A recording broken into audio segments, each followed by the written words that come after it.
Nosso convidado de hoje é um empresário. Iniciou sua carreira no mundo dos negócios no setor de tecnologia aos 18 anos, quando criou o jogo versão mobile do Show do Milhão. Em 2009, fundou a empresa do setor imobiliário Vitacom, que revolucionou o mercado residencial no Brasil. Também é autor de 3 livros da série Como Viver em São Paulo Sem Carro e Como Viver em um Mundo Sem Casa. É fundador e CEO da House, a primeira plataforma de moradia por assinatura do mundo. Seja muito bem-vindo, Ale Laffer! Muito bom. Muito bom. Eu já vou fazer a primeira pergunta. Vai lá. Posso fazer? Porque é o seguinte, eu fucei a vida desse homem. Ah, é? Desse rapaz das bananas que ele andou plantando por aí. Conhece bananas? Bananas, games e tal? Conta. Seguinte, minta e corra atrás. É importante isso, Ale? Chegar, não ter o produto e falar, cara, não, eu faço, eu sei fazer, falar que tem e passar as madrugadas. A minha vida foi sempre falar, você vender o futuro. Cara, e não é muito bem um minta, mas é acreditar que você vai entregar. Boa. E às vezes dá ruim. E você tem que estar muito preparado. Então eu já lembro de ter passado algumas noites em claro para entregar. Você tem uma data fixa e foi uma loucura. O mercado imobiliário, ele trabalha com uma promessa futura, né? Você vende um prédio no papel e você vai entregar um prédio daqui 3, 4 anos. Então você vive de credibilidade daquilo que você vai entregar. Eu acho que o empreendedor, aquele que tem aquela visão de futuro, às vezes o futuro não está tão claro, não está constituído. Então você acredita numa visão e corre atrás. E aí, parafraseando o gênio Davi, você nunca pode desistir, cara. Acho que essa é a grande característica. Cara, é uma resiliência sobrenatural para ser empreendedor, ainda mais no Brasil, num lugar volátil como o que a gente mora. Então você tem que ter uma resiliência, né? Uma força de vontade. É tomar não, é tomar tombo, porrada, levantar e ir adiante. E com certeza, com muita paixão, você chega lá. Mas, cara, eu quero fazer uma outra pergunta, se vocês me perdoem. Fique à vontade. Eu preciso fazer essa pergunta. Mas deixa eu entender, isso é pra você ou é pro público? Não, é pra mim. Eu adoro. Você é pessoal. Claro que é pra mim. A gente usufrui disso aqui também, vamos ser sinceros. Não, né? porque é uma coisa, e isso me interessa muito, já fizeram essa pergunta pra mim também, e eu acho muito difícil entender qual que é o limiar entre... E eu vi muito já, eu estudei bastante coisas que você fez, e você sempre fala muitos empreendedores estavam ali pouco para atingir os seus objetivos e acabaram desistindo. Qual é a diferença entre resiliência e continuar e ser cabeça dura? Puta, aí você pegou num ponto exato. Mas vamos lá, primeiro, eu acho que existe uma geração e o mundo, ele tá muito pouco resiliente. É no casamento, nos negócios, Perfeito. Na carreira. Porra, quantos e quantas pessoas da nova geração eu vejo entrando no emprego e ele não completa a jornada, ele não vê uma empresa se desenvolver, crescer, ir para um IPO, para um evento de liquidez. A galera desiste muito cedo. Empreendedores, cara, o cara tá quase conseguindo, quase virando o jogo, atingindo o break-even, quase fazendo o negócio rodar e daí desiste muito cedo. Relacionamento, né? Você vê quantos e quantos casais não se separam, às vezes antes da hora. Então, primeiro, tem que ter resiliência, não dá pra desistir de primeira, sabe? Tem que ir insistir quando você acredita, quando o negócio tem futuro, quando você vê prosperidade. Agora tem o lado da insistência que não é produtiva. E aí entra um fator, Ricardo, que é o poder de adaptação. Eu diria que hoje a maior qualidade de um empreendedor, de um empresário, é o poder de se adaptar. Então o mercado está se mudando muito rápido, as coisas são digitais, é tudo hoje muito veloz. Então uma característica fundamental do empreendedor é se adaptar às novas condições e conseguir adaptar o seu negócio, a sua cultura, a sua forma de gerir. Então a insistência passa a não ser mais aquela coisa de teimosia, aquela insistência burra, vamos dizer assim, mas o poder de adaptação, né, você tem que fluir como a água. Ela vai achar os caminhos mais fáceis e ela vai chegar no seu destino.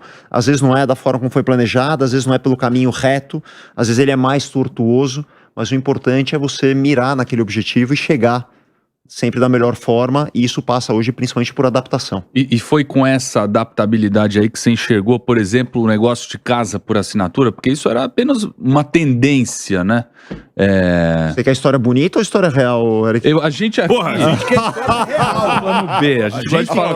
Vocês escolhem. A gente gosta de sangue, de confusão, da O verdade. lado B da lado coisa. B da parada, porque todo mundo gosta de contar vantagem, porque, porra, vem muito empreendedor aqui, o cara faz palestra e tal, então Super-herói, tem que né? ficar o tempo inteiro Super-herói, contando vantagem, mas na vida real é outra parada. Tomamos muito né? na cabeça. Então, como é que foi, tá? Como é que a House surgiu de uma necessidade? Eu tinha uma empresa que produzia muitos apartamentos focados no investidor, e aquele investidor ele queria ter uma renda passiva. Vocês já leram O Pai Rico, o Pai Pobre? Uhum. Então ele fala muito na renda passiva, né? O dinheiro trabalhando para você tá dormindo e aquele dinheiro tá rendendo, tá gerando frutos para aquele investidor.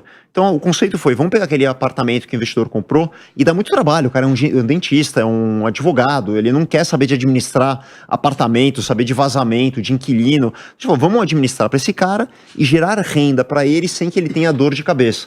Esse era o princípio da House quando ela foi fundada. Só que isso foi 6 meses antes da pandemia. Entrou a pandemia, sabe o que aconteceu? E a receita foi para zero. Não tinha turismo de lazer, não tinha turismo corporativo, ninguém saía de casa. Então, fiquei às moscas. E aí a gente tinha alguns modelos a serem seguidos, as pessoas precisavam morar, tinha a questão do isolamento, e aí que começou a surgir o conceito do moradia por assinatura.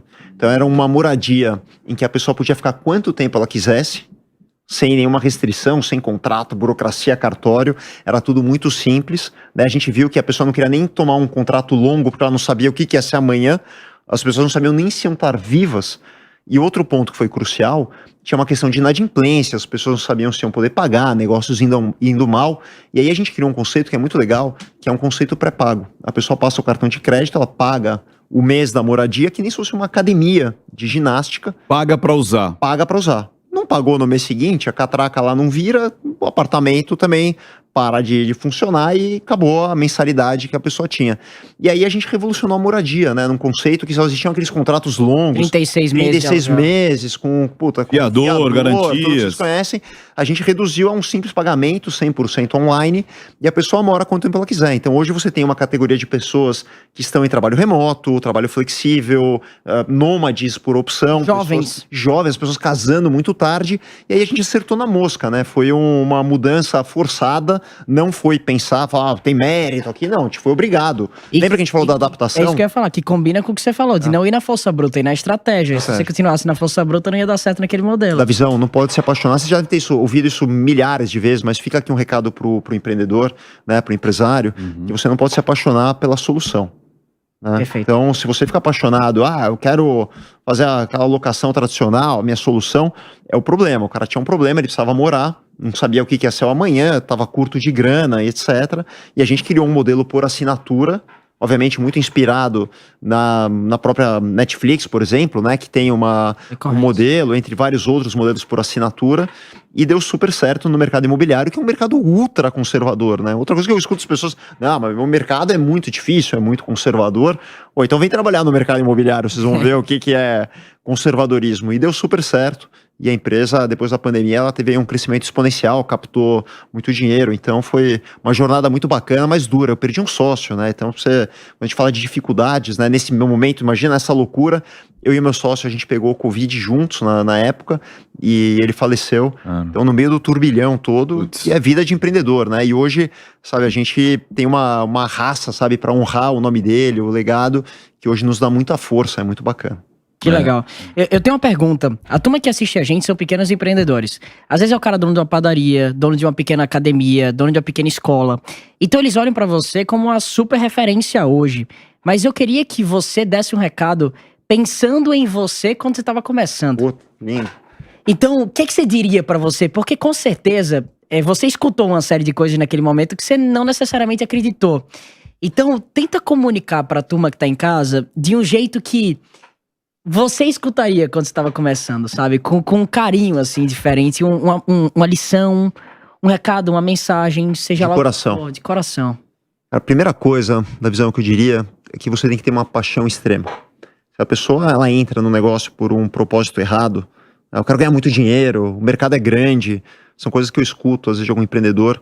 Com certeza isso não vai dar certo. Porque se você não tiver uma paixão muito grande pelo aquilo que você faz, pelo teu cliente, o amor, pela transformação que você está gerando, você não vai ter a energia, sabe, a raça necessária. Então, pra você ter uma ideia, quando eu comecei a minha primeira empresa, eu tinha 18 anos, não entendia nada de nada, não De entendia tecnologia. porra nenhuma de tecnologia. Eu até entendia um pouco de tecnologia, mas não entendia de gente, de negócio. Simplesmente comecei e eu captei o meu primeiro investidor. Você imagina, né? Isso é uma das... no job description, né?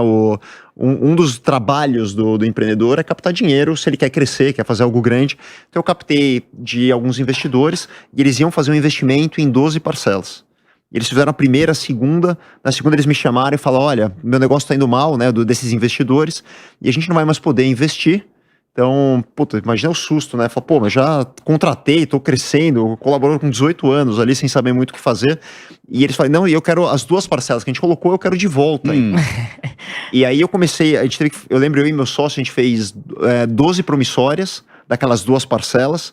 Então eu comecei pra trás, Caraca. com 18 anos. E aí sabe o que tinha que fazer? Tinha um contrato bem amarrado, imagino. Eles estavam com um contrato e não devolveram o contrato. Eles falaram, só devolva o contrato social se você assinar as promissórias para devolver o dinheiro. Não, foi Uma gente boa, né? tranquilíssimo, né? E isso, faculdade rolando, puta, aquelas coisas todas.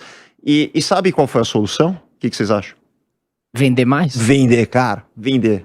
Puta, aí eu aprendi com meu sócio, não vamos se abater. A gente foi pra rua vender. Puta, cara, era muito louco. A gente ia pro Rio de Janeiro, eu lembro que a gente vendia muita coisa pra emissora de TV ali, e a gente dormia num hotel no centro do Rio de Janeiro, porque era mais barato. Cara, mas era assim, pensa no negócio que... Era um pulgueiro. Pulgueiro pra ser bonzinho. Ah, tá. E eu vejo o pessoal reclamando, sabe? A galera, não, pô, a gente tem que ficar categoria. Que categoria, cara? Sabe? Então, as pessoas hoje acham que esse negócio é fácil. Então, essa foi a primeira jornada. Na segunda da Vitacom, galera, eu lembro que eu comecei a empresa, eu vendi essa minha primeira empresa, então eu fiz um exit, né, como se fala. Então eu vendi a empresa, tirei uma grana, ainda bastante jovem, com 20 e pouquinhos anos, e fui para minha segunda jornada empreendedora. E eu precisava captar muito dinheiro, né? Hoje um terreno em São Paulo custa dezenas, centenas de milhão para você comprar um terreno. Então eu fui captar com friends and family, né, os amigos e a família, que você vai a mercado. E eu lembro que, como que eu comecei, eu coloquei uma pastinha embaixo do braço, literalmente, e fui no bairro do Bom Retiro. Conhece, Ricardo, o bairro do Bom Retiro? Porra. Conhece bem? Conheço bem. Essa sua camisa, por exemplo, lá tem uma falsificada, né? Essa daqui são essa é original. Essa é de lá, essa é de lá. Mas essa é de lá. Você já ouviu falar em Versalhes? Versalhes. Na lojinha ali do lado, ali em Versalhes, se você compra uma camisa igual a essa no Palácio. Não, lá não tem uma dessa. Entendeu? Essa é muito chique. Mas Bom Retiro, você foi falar o quê? Com os seus primos? Eu comecei com os primos, daí o primo apresentava um primo oriental e o primo oriental, o outro primo de outro lado, e um ia apresentando o outro, e eu lembro que eu ia rodando, eu fiz uma imagem, galera, eu tinha comprado o primeiro terreno, eu consegui fazer uma imagem digital, era mais raro, na época era caro, não tinha tanto esses recursos, né? Hoje você vai lá no AI, você manda fazer uma imagem, tá pronto. Mas não era assim, e eu ia com essa imagem, eu falava, eu vou fazer esse projeto, eu quero fazer unidade compacta, né? Para as pessoas não precisarem se movimentar e pegar tanto trânsito. Pô, os caras falam, meu, esse cara tá louco, né? Foi uma unidade compacta, né? Era um negócio que era meio kitnet, era meio depreciativo, mas enfim, era na raça ali mesmo, captando. E assim eu captei para o primeiro empreendimento, que foi um puta sucesso, e aí começou a jornada da Vitacom. Então, de novo, cara, resiliência, ir lá para a linha de frente, vender. Vender é uma das características, saber falar, saber se expressar, mas as pessoas veem a paixão no seu olho. Isso principalmente. Caraca, legal. E na House é a mesma coisa, né? A pandemia, tudo isso que a gente falou desse perrengue, tudo isso para dizer que a vida não é fácil. E as pessoas têm que se esforçar muito, tem que ter, de novo, a paixão e ficar no jogo, né? Não pode desistir. Você tem que ir além, dar o próximo passo. Tem uma palestra do César Cielo, que é muito legal, que ele fala que o que diferencia o atleta que é campeão olímpico, aquele 1 segundo que... Isso é demais. É que ele treinou um pouquinho a mais, é o 101%, que faz a diferença, né, cara? Porque todo mundo tá no 100%. Quem vai lá pro 101, né? Treina um pouco mais, se esforça, se dedica, é o cara que vai fazer a diferença. E eu acredito muito que o empreendedor tem muito essa alusão ao esporte.